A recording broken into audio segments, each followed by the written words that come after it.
Hey, what's up? I'm Sifu Cuddle, and this is the Yuan Dao by L.K. Chen. It's a Mongolian saber from the Yuan Dynasty. I have so many good things to say about this sword, and one thing that really irks me, but we'll get to that at the very end, so stay tuned. Let's check it out.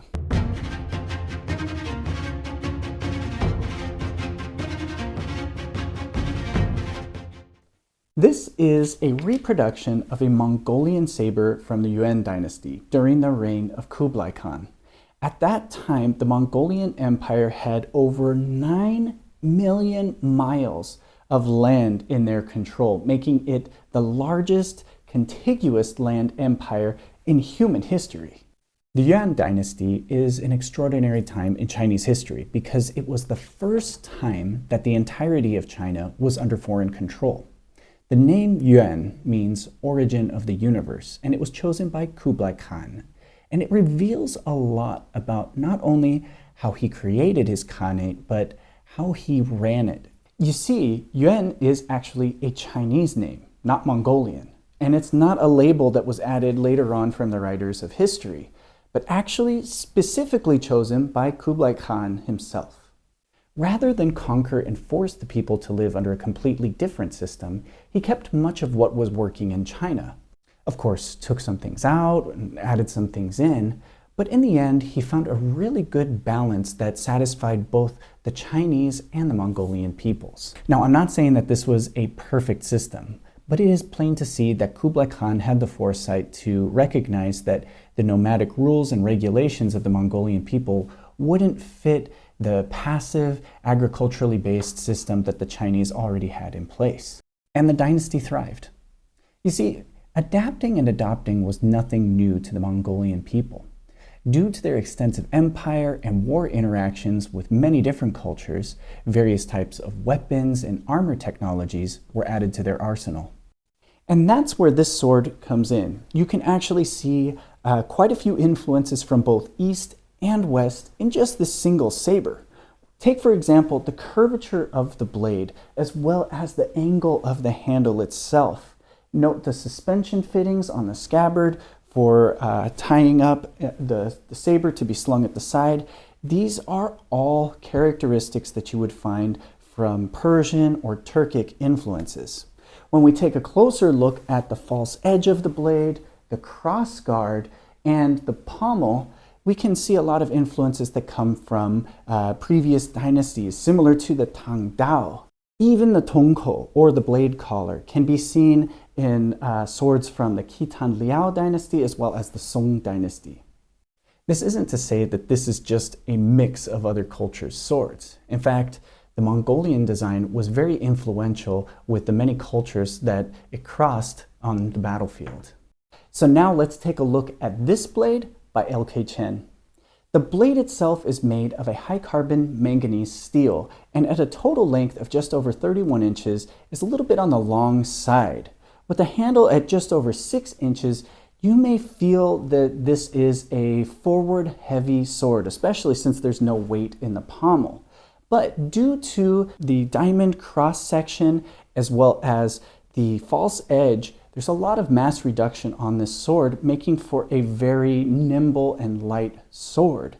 Also, the point of balance is not much further than the tongkou extends, making for some very good tip control.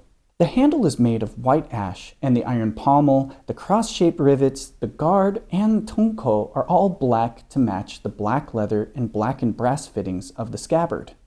Now, one really unique component that's on this saber that you don't find on any of the other L.K. Chen swords is the particular loop that's used to tie on the lanyard through.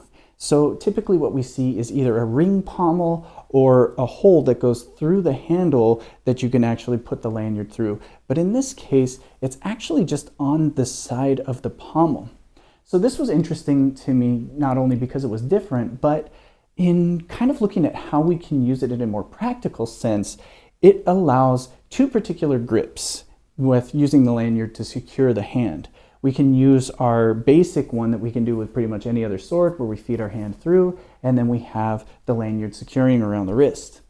However, I found that a really neat way of doing this is actually putting my thumb through and then grabbing onto the saber. So now it's a lot tighter that goes around the back of my hand, pulling the saber into my hand. So this adds a little bit more stability in very big swings and percussive strikes. When it comes to the martial arts side and doing some of the techniques, wrapping around the head and going around the body, these may be a little bit hindered by that particular wrap, but in general, it just seems like a nice way to secure this sword to your hand while in motion.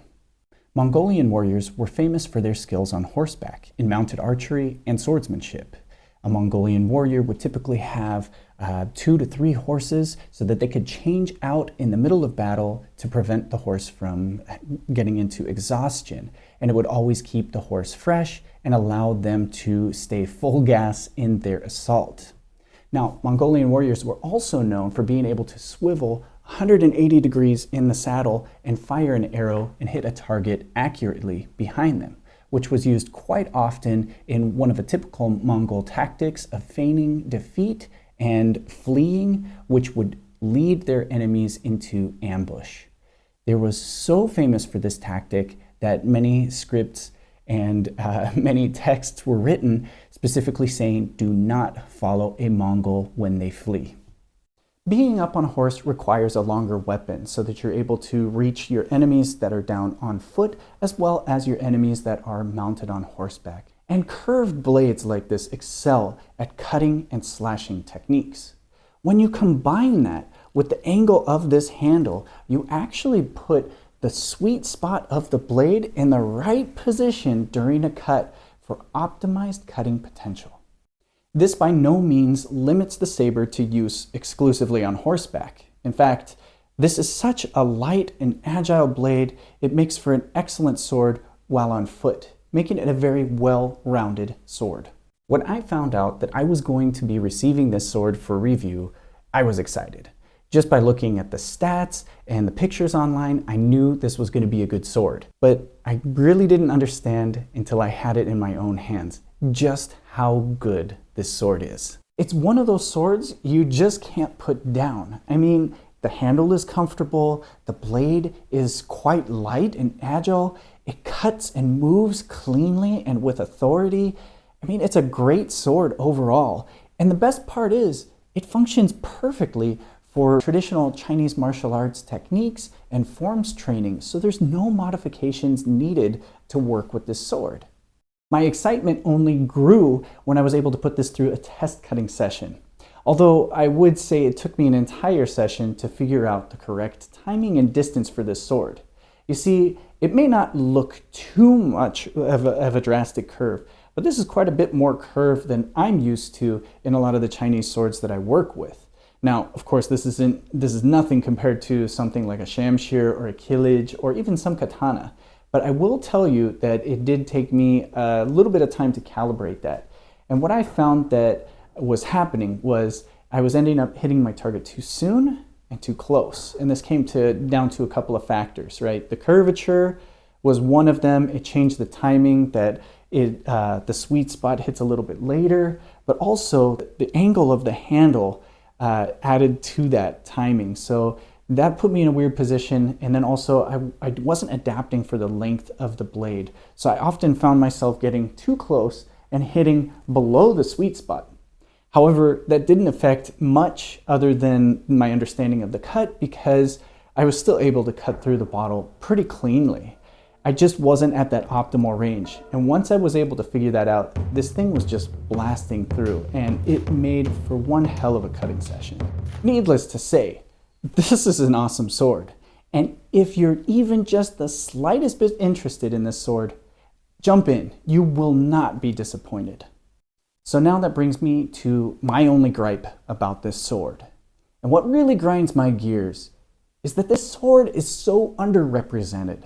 You never see this in television or movies or video games or anything that claims to be historically accurate. We either get a Persian shamshir or a Chinese-style Dao. And you can see this in shows like Marco Polo or the game Ghost of Tsushima. It's this exact style of blade shape, this cup-styled guard, and even this same type of scabbard.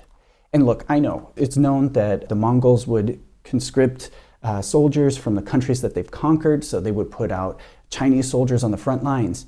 But when it comes to this sword specifically, this design was not around for another 200 years. That'd be like making a movie about the American Revolution and having George Washington rocking an XM7, lighting up red coats at the Tea Party. This sword is so distinct in its own design, and there are many other Mongol swords that are very distinct and characteristic as well. It's just such a shame that it's never represented in the mainstream media. So any of you out there watching this, if you are in the industry, put this badass blade in your Mongol warrior's hands. I have to admit, this was a really difficult video to put together, and not because of a lack of information, but the sheer massive amount of information that exists out there about the Mongolian Empire, Kublai Khan, Mongolian warriors, the Yuan Dynasty, and so much more. Like, it is super fascinating. And I had to sort through and trim out so many things just to get down to what's relevant to this sword. So I highly suggest that you take the time to read more articles and posts online, as well as watch some videos. I'm gonna have a ton of links in the description that you can check out, and you can learn more about this fascinating time. I hope you enjoyed this video. I hope you're able to enjoy this sword just as much as I do. And I hope to see this in Mongolian warriors' hands in television, movies, and video games, okay?